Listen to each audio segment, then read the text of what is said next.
Мугалимдерди мамлекеттик камкордукка алуу жана социалдык колдоо көрсөтүү чаралары бир катар мамлекеттик мыйзамдарда жана ошондой эле иш чараларды биз аткарып келгенибиз менен, бирок бүгүнкү күндө жалпы коом мугалимдердин бир топ камкордукка муктаж экен деген тастыктап келишет. Саламатсыздарбы урматтуу телекөрүүчүлөр, сиздер педагог көрсөтүүсүн түз эфирде көрүп жатасыздар. Деги эле бүгүнкү күндө мугалимдерге көрүлүп жаткан колдоо, коргоо жана камкордук кандай деген темада биз бүгүн көрсөтүүбүздү баштадык. Андыктан сиздер дал ушул теманын айланасында өзүңүздөрдүн кандайдыр бир суроо сунуш пикирлериңиздер болсо, анда 03222 коду менен 72105 телефонуна түз байланышка чыксаңыз болот. Ал эми SMS билдирүүлөр үчүн 0550 коду менен 288176 номери иштеп жатат. Андан сырткары Facebook тиркемесинде дагы Билим Илим каналынын баракчасында түз алып берүү болуп жатат. Дал ошол жерде да өзүңүздөрдүн комментарий аркылуу суроо сунуш пикирлериңиздерди калтырып өтүңүздөр. Ал эми мен сиздерди студиябызга келген коноктор менен тааныштырып өтөйүн. Ажиматов Эшболот Ташболотович, Ош облусундагы Билим Илим кызматкерлеринин профсоюз комитетинин эмгекти коргоо жана укуктуулук боюнча башкы инспектору жана ошондой эле Ахматова Калыскан эжеке, Ош шаарындагы номер 4 Киров атындагы мектеп гимназиясынын мугалими, эл агартуунун мыктысы. Урматтуу ага эжекелер, биздин студиябызга кош келипсиздер. Алгач эле убакыттан пайдаланып келип бергендигиңиздер үчүн ыраазычылык билдирейин дагы. Ушул биринчи суроону ага мүмкүн болсо сизден баштап өтсөк. Бүгүнкү күндө ушул жалпы коомчулуктун пикирине карасак, анын ичинен социалдык тармактарда ушул мугалимдердин колдоого муктаж экени, алар камкордукка алынса деген бир көпчүлүк адамдардын ой пикирлери жазылып жатат да. Ошондон улам бүгүнкү көрсөтүүнүн темасында дал ушуга арноого туура келди. Алгач эле ушул бүгүнкү күндө коомубузда мугалимдер кандай камкордуктарды, колдоолорду алып жатышат, ушул боюнча айтып өтсөңүз. Рахмат. Профсоюздардын өз негизги милдети бул кызматкерлердин социалдык экономикалык кызыкчылыктарын жана эмгектик укуктарын коргоо болуп эсептелинет. Туура сиз айткан маселе көпчүлүк учурларда көтөрүлгөн маселе аткарылбай келатат. Себеби кээ бирки учурда өзүбүздүн кызматкерлер өздөрүнүн укуктарын билбейт. Кээ бирки учурда ошол коркушабы же билбейм да, көп жерге кайрылышпайт да. Мисалы үчүн азыркы камкордукту боюнча айтсак, райондордо ар бир мекемеде, башкача айтканда билим берүү мекемесинде, мисалы үчүн мектепте 3 тараптуу макулдашуу түзүлгөн. Бул мектеп администрациясы тарабынан директор, экинчи жактан профсоюз, үчүнчү тараптан айыл өкмөт. Ошол жерде үчөөнүн тең өздөрүнүн укуктары жана милдеттери жазылган. Бул жерде ошо жергиликтүү бийликтин милдети бул мыйзам чегинде да каралган. 32-чи беренесинде жана билим берүү мыйзамынын жаш адис айыл жергесине барып иштесе, ага жер үлүшү берилиш керек. Жергиликтүү бийликтин эсебинен жана 10 эселенген эмгек акысынын 10 эселенген өлчөмүн бир жолку берилиши пособие. Бирок андай аткарылбай атат, бирок кээ бирки аймактарда, мисалы үчүн Нокатта, Кара Сууда, өзгөндө ушул маселе аткарылып атат, бирок 10 000 сомдон гана берилип атат да жаш адистергечи. Агай, мүмкүн болсо жооп берип өтсөңүз, мынакей көбүнчө мугалимдердин жетишсиздиги айыл аймактарында, айылдарда көп байкалып жатат да. Мынакей өзүңүз айтып жатасыз, өзүңүздө жаш мугалимдер эгер ошол айылдарга барып иштесе, жер үлүшү берилет деп жатат да. Мүмкүн ал жаш мугалим ошол айылдын тургуну болбогондуктан дагы жер үлүшү берилип калган үчүн жашоо шарты ыңгайсыз болгондуктан айрым биздин көптөгөн мугалимдерибиз айылдарга барып иштегенден качып жаткан үчүн бизде кадр маселеси жаралып жатат. Мына ошол мугалимдерди үй менен камсыздоону бир сунуштап, бир жол жобосун карап көрдүңүздөрбү? Карап көрдүк. Ал маселе дайым эле козголуп турат. Мисалы үчүн былтыркы конференцияда дагы, так айта албайм, былтыркы или мурдагы жыл конференцияда мына Кара Суу районундагы айыл өкмөттөрдөн келип, жаш адистерге ошол жерге жер үлүшүн боюнча документтерин тапшырган да. Анан кийин ошо айылда калып кетиштин себеби туура үй жагы маселе, экинчи жагы ушуга чейин эмгек акысынын аздыгы болуп келген. Эми мына 1 апрелден баштап эмгек акысы көтөрүлүп калды. Азыр эми бул маселе дагы уже секин чечиле баштайт деген ойдомун да мен, ошо жаш адистердин айылда иштеп калышына. Урматтуу телекөрүүчүлөр, дагы бир ирет эсиңиздерге сала кетейин. Педагог көрсөтүүсү түз эфирде уланып жатат. Андыктан сиздер 03222 коду менен 72105 телефонуна түз байланышка, ал эми 0550 коду менен 288176 номерине өзүңүздөрдүн СМС билдирүүлөрүңүздөрдү жөнөтсөңүздөр болот. Бүгүн бизде студиябызда конокто Ош облустук профсоюздар комитетинин кызматкери жана ошондой эле көп жылдан бери өзүнүн мыкты эмгеги менен айырмаланып келген эжекебиз конокто. Албетте профсоюзга болгон сиздердин профсоюз менен чечилүүчү айрым бир суроо сунуш пикирлериңиздер болсо, анда сөзсүз түрдө суроо берип жооп алып калууга мүмкүнчүлүктөрүңүздөр бар. Эжеке мынакей жогоруда агай бир топ жакшы маалыматтарды берип кетти да. А бирок бүгүнкү күндө ушул жалпы коомчулук айтып атат да. Мугалимдердин кадыр баркын көтөрөлү, аларга колдоо берели, камкордук жактарын карайлы депчи. Сиз мынакей ушунча жыл иштеп, кандай камкордуктарды ала алдыңыз мугалим катары? Мугалимдерге камкордук жакшы эле көрүлүп келатат. Жакынкы жылдардан бери ипотекалык тартипте үй берилип атат. Мугалимдерге бул да болсо бир топ стимул болду, жакшы эле. Анан ушу ипотеканын дагы процентин көп алгандар бар, пайыздык өлчөмүн. Анан 4% алгандары да бар. Эми мына айлык көбөйүп калганга азыр мугалимдер бир аз сүйүнүп турат, оңоюраак төлөп алабыз деп. Анан профсоюз биздики айрыкча Ош шаарына караган үчүн Ош шаардык профсоюз билим берүү боюнча профсоюздун башчысы ушу Балтабаев Абдыкалык Орунбаевич бир топ эле жакшы камкордуктарды көрөт. Жыл сайын мынау эмгек өргүү мезгил мугалимдер үчүн 56 күн го узартылган мөөнөттө. Мына ушул мезгилдерде поток менен мугалимдерди эс алууга, андан сырткары дагы эс алуучу жайларга путевкалар менен камсыздап турат. Бул шаар жеринде ишке ашып турат да. Анан эми жеке мен өзүмө келсем, мисалы, мен иштегениме ушул 36-37 жыл болуп атат мугалим болуп иштегениме.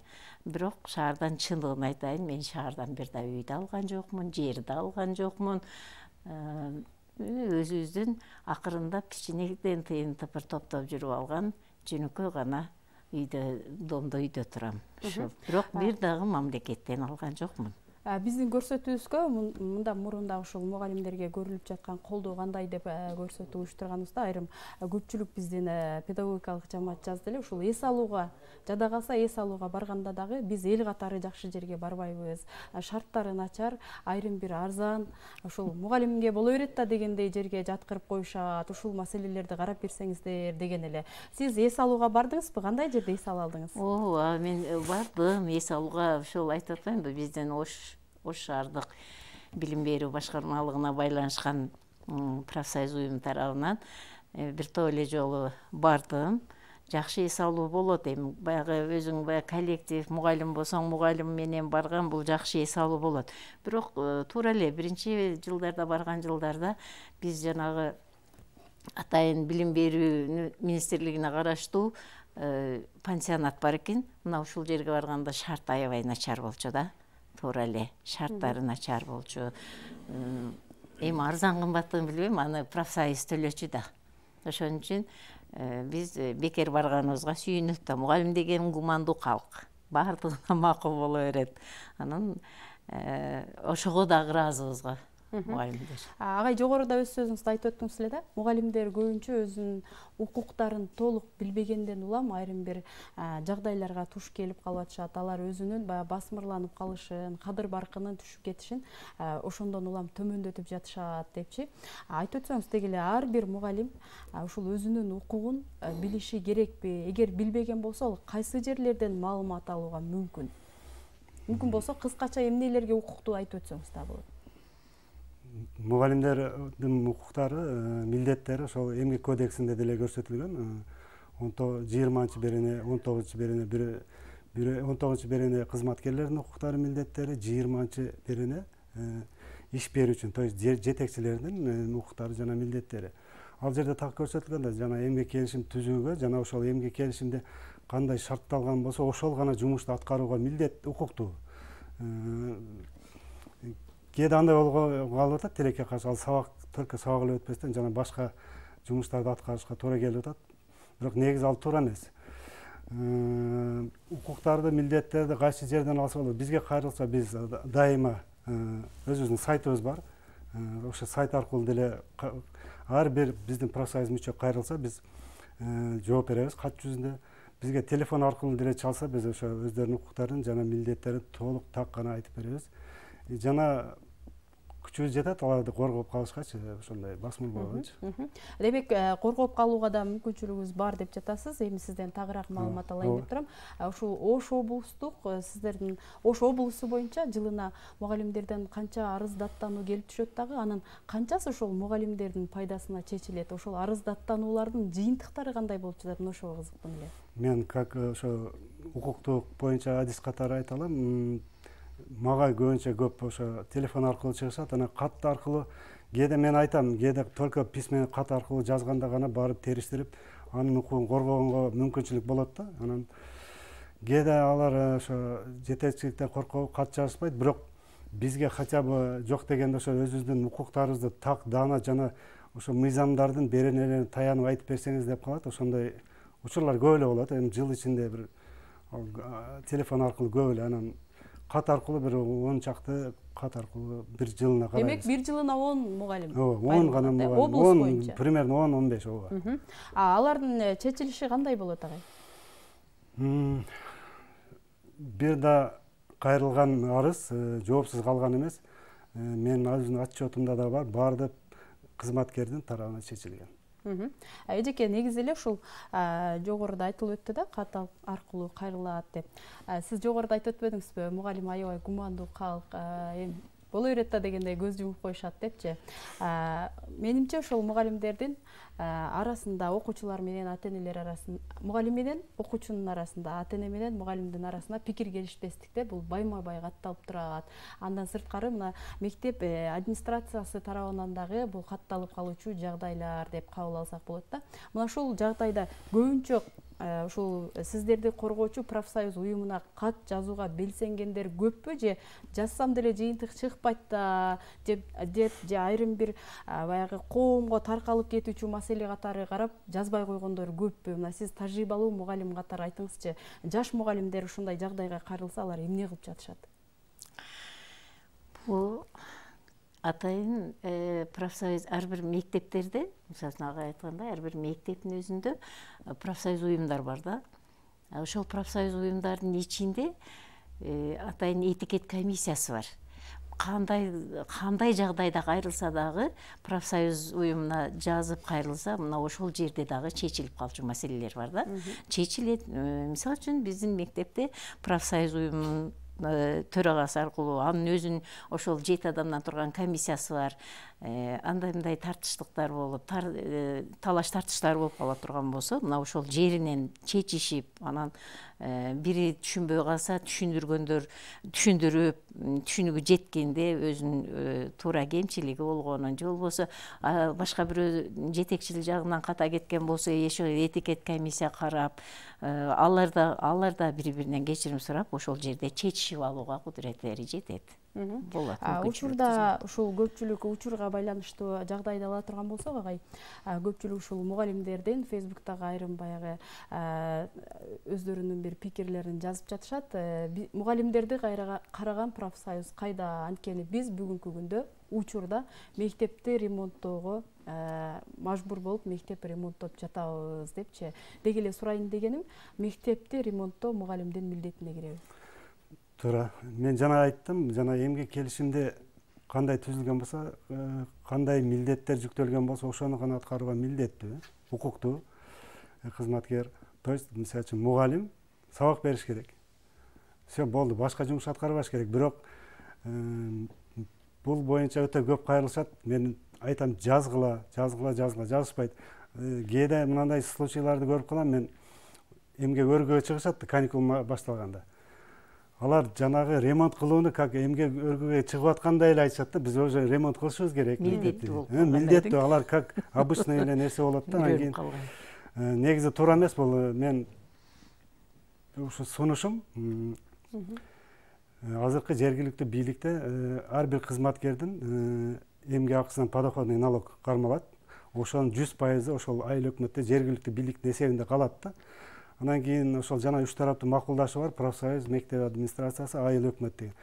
Ошонун негизинде, үч тараптын макулдашынын негизинде ошол бир пункт киргизип койсо болот, жанагы акчанын эсебинен, төгүлүп аткан, ошол жерде калып аткан акчанын эсебинен жалдап, ustaларды жалдап ремонт кылдырса болот. Болбосо мугалим өзү макул болсо, өзү каалагандай ремонт кылып алам десе, ремонт кылсын, бирок келишимде, бирок ошонун эмгек акысын төлөп бериш керек да. Айыл өкмөт.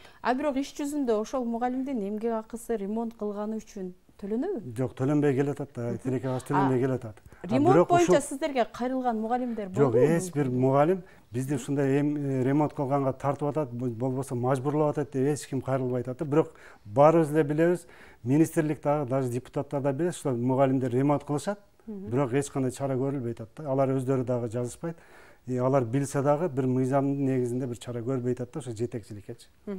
Негизи эле мугалим мен ремонт иштерин жасабайм, мен өз эмгек өргүмдү милдеттүү түрдө алып, укугум бар, эмгек өргүмдө же болбосо эмгек өргүүгө чыкканга чейин сабагым бүттү, ремонт кылбайм деп баш тартса болобу? Анын укугу эмгек өргүүгө чыккандан кийин 56 күнгө чыксат мугалимдер. Ошо 56 күнгө чейин эч кандай өзүнүн макулдугусу жок, келип даже мектепке башы келбесе болот да, 56 күн келбеш керек. Ал укукту чыкпайм деп иштебей койсо болот. Эми суроода мугалимдер ушул мезгилге чейин ремонтту кылып келатышат, алар өздөрү айтпады деп жатабыз да. Эмне үчүн сиздер ремонт кылбаңыздар?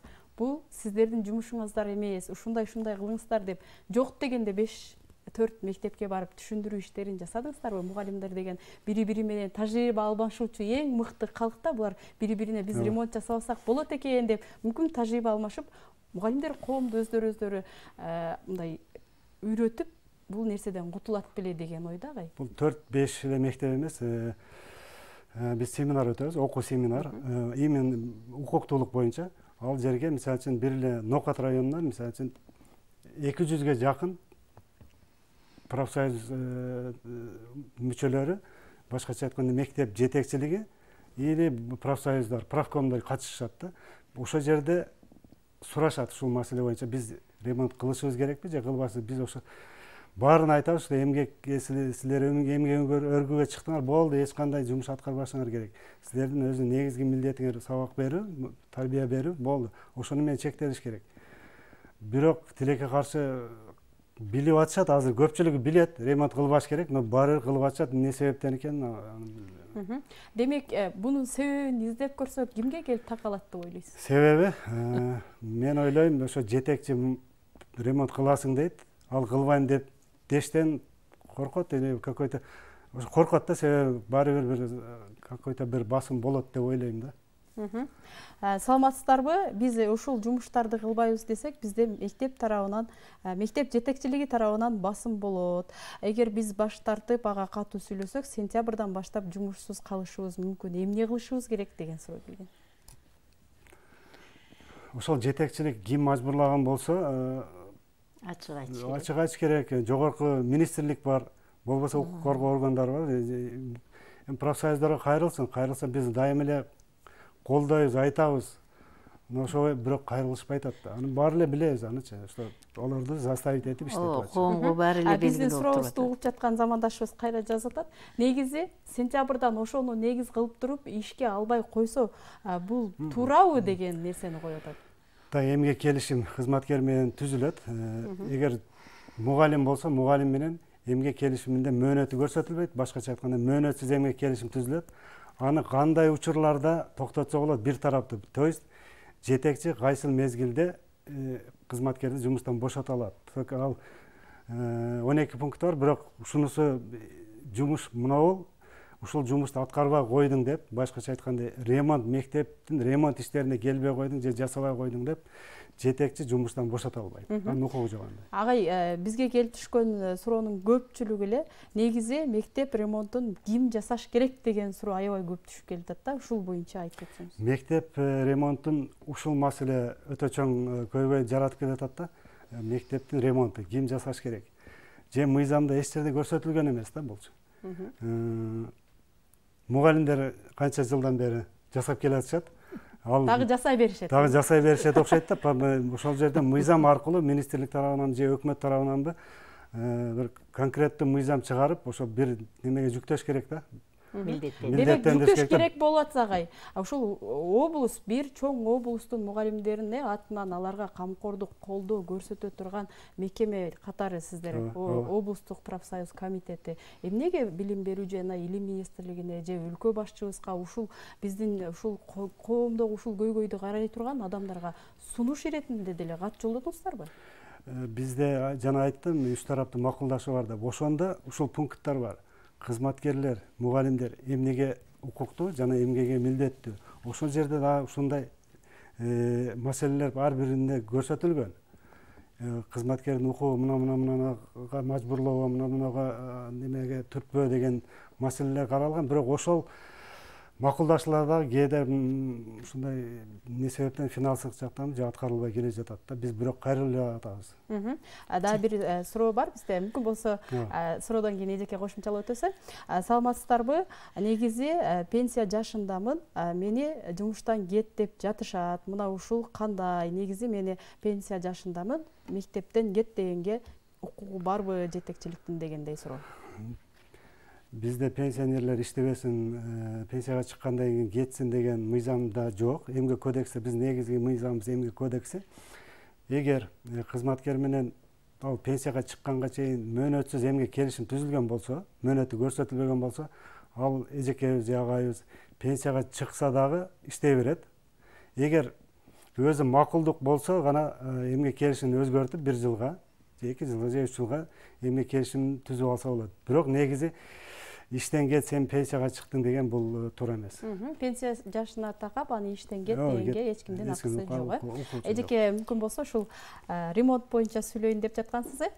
Негизи эле бүгүнкү күндө Кыргызстанда ремонтту такыр кылбай койгон, мектептеги мугалимдер жамааты кылбай койгон мектеп жок эсе болуш керек. Сөзсүз түрдө мугалимдер бирөөнү жалдайбы, же болбосо кандайдыр бир жол менен өзүнө бөлүнгөн классын демек жаңы окуу жылына ремонттоп өткөрүп бериши керек. Бул жагдай боюнча сиздин оюңуз кандай? Эжеке мугалим катары. Туура эле, мектепте жана башында айтып өтпөдүм, мугалим деген бул өтө гумандуу калк. Кандай иштейсиң десе, сөзсүз түрдө иштейт да. Иштегенде да майын чыгарып иштеген мугалимдер бар. Эски мугалимдерди азыр эми ага айтканда пенсионерлер көп, пенсиядамын, иштен кет деп атат деп чочулап турушат. Өзү чындаганда эреже боюнча деле пенсионерлер өздөрү сезсе, өзүнө ишенсе, билими күчтүү болсо, иштейт, договор түзүп, келишим түзүп, келишимдин негизинде иштей берсе болот. Анан ремонтко келсек, ремонтто мугалимдер өздөрү дагы үйрөнүп калганда, ага айткандай үйрөнүп калган. Алар бирөө келсе дагы, балдар 1 сентябрга келсе, жанагындай жаман бир начар ремонт болуп калбаган, жаркырап турган каналарда өзүнүн билим деңгээлин ошол менен кошо алып жүргөнгө мугалимдер ушунчалык жан дили менен берилип, өздөрү кошо аракет кылат да.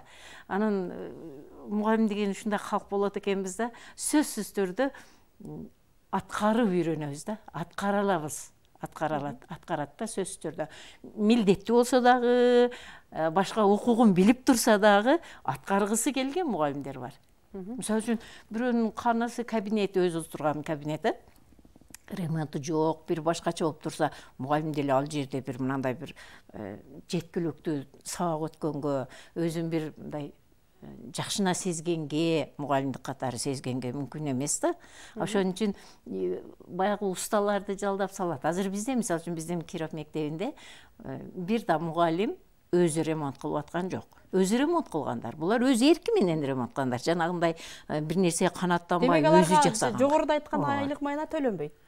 Эмгек майына төлөнбөйт, бирок өзү ошого аракет кылып атат да. Анан ата-энелер көбүнчө туура рахмат, ушунчалык ата-энелер жардам беришет мындайда. Эми мамлекет караганда чындагында мамлекет өзү деле жетише албайт. Ушунча мектеп, мисалы үчүн биздин мектепте 3700гө жакын окуучу окуйт.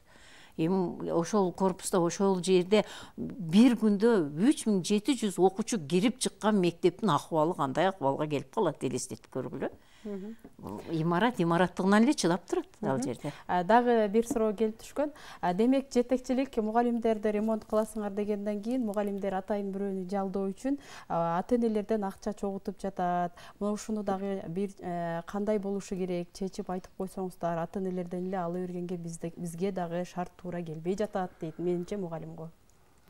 Ооба, жана айттым го, мен эми подоходный налогдун онун 100% ошол жергиликтүү бийликте калтат. Ошол айыл өкмөтү менен келишим, үч тараптын макулдашы бар. Ошолор жалдап туруп устага салыш керек да, устанын акысын төлөп бериш керек да. Или ошол мугалим өзү кааласа, өзү каалагандай ремонт кылып алам десе, анда эмгек өргү мезгилинде иштегендиги үчүн ага да ошол иштеген жумушуна акы төлөнүп берилиш керек. Бул только эгер макул болсо. Ата энелер деле өздөрү түшүнгөн ата энелер бар.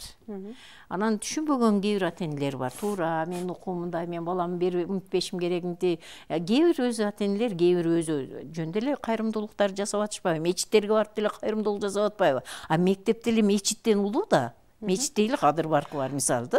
Бүгүнкү күндө эжеке мисалы ар бир жаран өз укугун билип, укуктуулукту талашкан өлкөгө айланып баратабыз да, биз укуктуу өлкөгө. А эмне үчүн мен ошол укугум бар, мектепти ремонт кылбай койгонго деп басып кетпей жатасыздар мугалимдер? Ошону айтып атпаймынбы? Биз ошого үйрөнүп калганбыз өмүр бою иштеп. Эжеке укукту өмүр бою иштеп, ушундай бир бала дагы жакшы нерсени кабыл алса деп ошону ремонттоп тазалап кайра сентябрда келгенде баланы ушу жаркыраган кабинетте тосуп алсам деген мугалимдин жүрөгү баары бир мугалим боюнча турат да. Бирок 5 кол тең эмес деп кабыл алсак болот. 5 кол тең эмес. Кийинки суроого жооп берип өтөсүздөр. Саламатсызбы? Биздин Шамалды Сай шаарчабызда 14-Үмүт балдар бакчасынын директору Салия Мураталиева бизди өзү билгендей кылат. Жана биз кичине эле баш көтөрүп койсок, кысым көрсөтүп басмырлайт. Биздин укугубузду ким коргойт, кимге кайрылабыз, жооп берип койсоңуз деген өтүнүчүн дагы. Директор, мектептин директору? Бала бакчанын. Бала бакчанын профсоюз айттым го, кызматкерлердин жалпы профсоюз мүчөлөрүнүн эмгектик укуктарын коргойт. Мен азыр басмырлаган боюнча айтып берейин. Директорлер азыр ремонтко мугалимдерди заставить этип мажбурлап атат. А мага директорлердин өздөрүнө да башына түшөт экен да. Директорлор звонокчу кылып атышат, кайрылышып, кеңеш алыш үчүн бизди ротация кылып атат. Бир мектептен башка мектепке райондук билим берүү бөлүмүнүн жетекчиси бизди ротация кылып атат. Биз ошого барып иштешибиз керекпи? Иштешибиз керек, макулбуз. Эмгек кодексинде ротация деген термин жок. Бул которуу деген гана термин бар, бирок анда дагы ошол жетекчинин өзүнүн макулдугу менен гана которсо болот деген 69-берен эмгек кодексинде. Ушундай болот экен да, баарыбыз бири-бирибизге кандайдыр бир качандыр бир башыбызга иш түшөт экен да, ошондо профсоюз керек экен. Мен айтып атам, макулдук бербегиле, арыз жазбагыла. Силерди эч кандай заставить этип башка мектепке или болбосо башка бир районго которо албайт. Бул эжекенин суроосуна ошо профсоюзга кайрылсын, өздөрү ошо Шамал Сайда, Мали Сайда, ошо Жалал Абад облусунда дагы бизге окшогон билим берүү тармагын тейлеген профсоюз уюму бар, ошол жерге кайрылса, ошолор дайыма коргоп берет. Бул кайтта айтылып жатат да, бизге кичине эле баш көтөрсөк кысым көбөйөт деп. Демек ошол мугалим эгер кайрыла турган болсо, мага кысым мындан да күчөшү мүмкүн деген негизде ал кайрыла албай жаткандыр. Эми сизден бир нерсени билип алалы деп турабыз. Эгер кайрылса, анонимдүүлүккө кепилдик берилеби? Кепилдик берилет, бирок анда ошол маселени биз үчүн чечиш үчүн сөзсүз ким кайрылды, кайсы маселе менен кайрылгандыгы боюнча биз тастыктап көрсөтүшүбүз керек да. Ага биз только кепилдик, только ушундай бир кызматкерибизден бизге ушундай маселе боюнча кайрылды, сиз ушундай жасап атат экенсиз десек, далил керек да, ал айтат, мен андай нерсени жасабай атам дейт да. Демек далил үчүн сөзсүз кат керек. Андан сырткары дагы айтып өтсөңүз, эгер жалпы эле ушул педагогикалык жаамат бизден дал ушундай жагдайларга туш келип калса, айрым учурда ушул кат жазууда дагы бир эки анжы ойдо турушу мүмкүн. Муну жазып койсом оң тарабы кандай болот, сол тарабы кандай болот, эмне болот аягы деп эгер баягы кабатырланып турган болсо, кайсы ишеним телефондоруна байланышка чыкканга болот? Ошо облусу боюнча, ошо биздин облустук профсоюз комитетине мен как ошол отдел, ошол тармакты, ошол маселелерди тейлеген менин телефонума чыгышса болот да. Айтып өтсөңүз болот. Менин телефонум 0777 17 72 07 ошону ушул номерге кайсыл убакыт болсо да кайрылса болот. Андан сырткары республика боюнча атайын ушу педагогикалык жамаат мугалимдер үчүн ишеним телефону барбы? Республикада билбейт экенмин, но сайттар бар, ошо сайттарга кайрылса болот. Кайсы сайттар Биздин ошо билим кызматкерлеринин борбордук комитетинин профсоюзунун сайты бар. Мен мына телефонго кайрылса, мен ошо сайтын берем, ошо сайтка анонимдүүлүк болот, кат менен деле кайрылса болот. Жообун ала алат да. Бизге дагы бир суроо келип түшкөн, ага да жооп берип өтсөңүз. Саламатсыздарбы? Мен ремонтко катышпай каршы чыксам кандай болот? Bir класска 1600 сом 2 мугалим беребиз дейт. Демек, бул менимче жетекчилик тарабынан ушунча сом бересиң деген салым же атайын төлөм окшойт. Ушул жери түшүнүксүз, бирок жооп берип өтөсү. Негизи бербей койсо боло берет. Буларды эми мажбурлап. Баш тартсам болобу, кандай болот дейт? Баш тартса болот, анан кийин эгер кандайдыр бир кысым же неме болсо, кайрылса, ошо мен телефон айттым, телефонумду айтып өттүм. Бизге кайрылсын. Бирок баш тартса болот. Эч коркпой эле. Толугу менен баш тартууга мүмкүн, Эжекейим, сиздин пикириңизди билейин деп турам. Айрым учурда ушул атайын салтанаттуу иш-чараларда мугалимдерди, окуучуларды сөзсүз түрдө алып барышат да. Ушул салтанаттуу иш-чаралардын көркү, мындайча айтканда, мугалимдер болот да. Ушул нерсе сиздерге милдеттүү түрдө каралганбы? Бул нерсеге барганда мугалимдер кандай карайт, кыйналышабы, кандай? Ушул боюнча оюңузду билейин дегем. Негизи эле мугалим калкы бул чыгармачыл калк да. Ошон үчүн мүмкүн көпчүлүгү ошо мугалимдерге таянат да. Көп ишти мугалимдер, себеби алар билими жагынан дагы, чыгармачылыгы жагынан дагы ушу балдарды окутуп, тарбиялап ошолорго билим да берип атат. Андан сырткары коомдук иштердеги мисалы үчүн мэрияда өткөн канчалык иш-чараларга бүтүн барына мугалим катышпаса көркү чыкпай калат. Ал турган кеп. Эгерде эң эле жөнөкөй, мисалы үчүн мисалы келтирип айтайын да, мисалы үчүн шайлоолордо иштегенде деле мугалимдер бар, Мугалимдерсиз иш жүрбөйт, себеби жөнөкөй эле адамды апарып койсо, ал жерде дагы атайын сабаттуу жазыш керек, сабаттуу түшүндүрүү керек, мыйзамдар менен да иштөө керек, протоколдор толтуруу керек. Ушуга окшогон иштердин баардыгын мугалим аткара алат да. Себеби мугалимдин окугандын пайдасы ушул болуп атат. Ошон үчүн коомчулук мугалимдерди пайдаланат да. Агай айтып өтсөңүз, деги эле жогоруда айтып өткөндөй атайын бир шайлоолорду өткөрүүдө, салтанаттуу мамлекеттик же райондук деңгээлдеги, облустук деңгээлдеги иш-чараларды өткөрүүдө мугалимдер ушул иш-чарага тартылуусу милдеттүүбү? Жок, мен айттым го, жана милдети так эле көрсөтүлгөн. Жана Эмгек кодексинде дедим, мугалимдин милдеттери ошо 19-беренде көрсөтүлгөн. Ал андай иш-чараларга катышуу бул каалоосу менен, өзүнүн макулдугу менен гана жүргүзсө болот, бирок андан баш тартса деле укугу бар мугалимдин. Демек, баш тартканга толук укугу бар. Баткен району Жаңы Жер орто мектебинде да мугалимдер өзүбүз жасайбыз. Азыр ар бирибизге кабинеттер бөлүнгөн. Жалпы кантип баш тартабыз дейт? Жалпы баш тартса болот. Жалпы баш тартса, кат менен болбосо, өздөрү ачык айта албаса, ошол уюмдун өкүлчүлүктүү органы же болбосо ошол кызматкерлердин коргоочу уюму бар, правком. Ошо правкомго кат жүзүндө кайрылса, ошо правком ошолордун арыз муңун даттануусун ошол жетекчиге жеткизет. Эже туура эмес айтып жатат дейт. Мугалимдер мажбурлап ремонт кылдырып жатат. Мугалимдерди мажбурлап ремонт кылдырып жатат. Мечит менен мектепти салыштырба. Мектепте мамлекет каржылайт, мечит элдики. Мамлекет мечит салган эмес деп кандай карайсыздар дейт. Ошол туура айтып атпайбы? Ошол элдер жүрөгүнөн чыгарып кайрымдуулук кылып мечитке берип атпайбы? Ошондой нерсени мектепте деле мечит менен барабар деп айтып атам мен. Мисалы үчүн салыштырууга деп атат. Эмне үчүн анда мечит балдарга аттестат бербейт? Балдарга 9 бүттү деп үкөлүп бербейт анда. Мен ушундай деп жооп берет элем. Саламатсыздарбы? Субботник деп ар суббота күнү окуучулар менен биргеликте мектептин тышындагы таштандыларды терип келебиз. Айрым учурларда мектептин тыштарын, демек заборлорун окшойт, актап, сырдап дагы келебиз. Мына ушуга кандай карайсыздар дейт. Негизи ошондой дем алыш күнү болуп атат. Азыр менин түшүнүгүм боюнча дем алыш күнү. Субботникте. Азыр мектепте 5 күндүк өткөн, 5 күндүк окуу күнүнө. Суббота күнү дем алыш күн. Дем алыш күнгө кызматкер дем алыш керек. Ишке чыгып, ал немени андай иштерди жасабаш керек. Эгер чыга турган болсо дагы, анда ошол мектептин жетекчилиги тарабынан ошол күнгө ушундай иш-чарага чыгуу боюнча буйрук чыгыш керек да.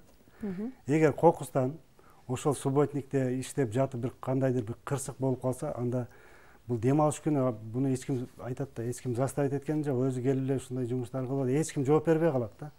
Бул дагы буйруктун негизинде. Ошол буйрукка дагы ар бири буйрук менен таанышып, кааласа чыгат, ошондо да кааласа чыкпаш керек. Мектепте чарба иштери боюнча директордун замы болот да. Мына ошол киши өзү жүргүзөт андай иштерди бизде шаарда. Айрым мектептерден ал эми ушул жалпы эле коомдо мугалимдин кадыр баркы түшүп кетти деген сөздөр аябай байма-бай айтылып жатат. Мугалимдердин кадыр баркын көтөрүү максатында профсоюз уюму эмне иш-чараларды аткарып жатасыздар, аткарайын деп жатасыздар? Менин өзүмдүн оюм боюнча мына жанагы окуучу менен мугалимдин ортосундагы маселе жаралбадыбы? Бул жерде дагы ошо мыйзам толук жазылбай калган да. Ошол эле билим берүү мыйзамында мугалимдин дагы, окуучунун дагы укуктары, милдеттери жазылган. Мугалимдин жоопкерчилиги эмгек кодексинде көрсөтүлгөн. Эгер ошондой бир зордук, зомбулук кылса, бир жолу моралдык жана физикалык зордук, зомбулук кылса, кызматкер жумуштан кетет деп. Эгер ошондой эле жанагы жоопкерчилиги көрсөтүлгөн эмес да, немени окуучунунчу, же ата-эненин мыйзам боюнча ушуну көрсөтүп коюш керек да, ошондо ушундай мугалимдин аброю дагы жогорураак болобу деген менин сунушум. Демек, муну жалпы сунуш катары киргизсек болот, мыйзам катары кабыл алып коюш керек да, алар жоопкерчилигин. Кийинки суроого кыскача жооп берип өтөсүз. Бардык мектептерде эле профсоюздар директор үчүн иштейт. Профсоюздун өзүнө кандай жаза колдонуш керек дейт? Анда мектеп директор үчүн иштей турган болсо, чогулуш өткөзүп туруп, ал профкомду жумуштан алып, башка профкомду шайлаш керек. Биздин убактыбыз аябай чектелип калды, ошондуктан сиздерге дагы бир ирет ыраазычылык билдиребиз. Албетте, жалпы биздин педагогикалык жааматтын көйгөйүнө жооп бере алдыңыздар деп ишенем. Албетте, ушул келип бергендигиңиздер үчүн дагы бир ирет ыраазычылык. Ал эми урматтуу телекөрүүчүлөр, сиздерден келип түшкөн СМСтер аябай көп. Андыктан сиздерге сөз берип өтөлү. Албетте, эфирден кийин дагы сиздерден келип түшкөн СМСтерге бүгүнкү биздин студиябызда турган адистер жооп берип өтмөкчү. Албетте, биз качан гана өз укугубузду билип пайдалана алганда гана эч качан коомдо кадыр баркыбыз түшпөйт жана мыкты деңгээлде өзүбүздүн сабагыбызды жана башка нерселерибизди аткара алабыз деген жыйынтыкка келдим. Сиздер менен педагог көрсөтүүсү түз эфирде болду. Кайрадан эфир аркылуу амандашканча саламатта туруңуздар.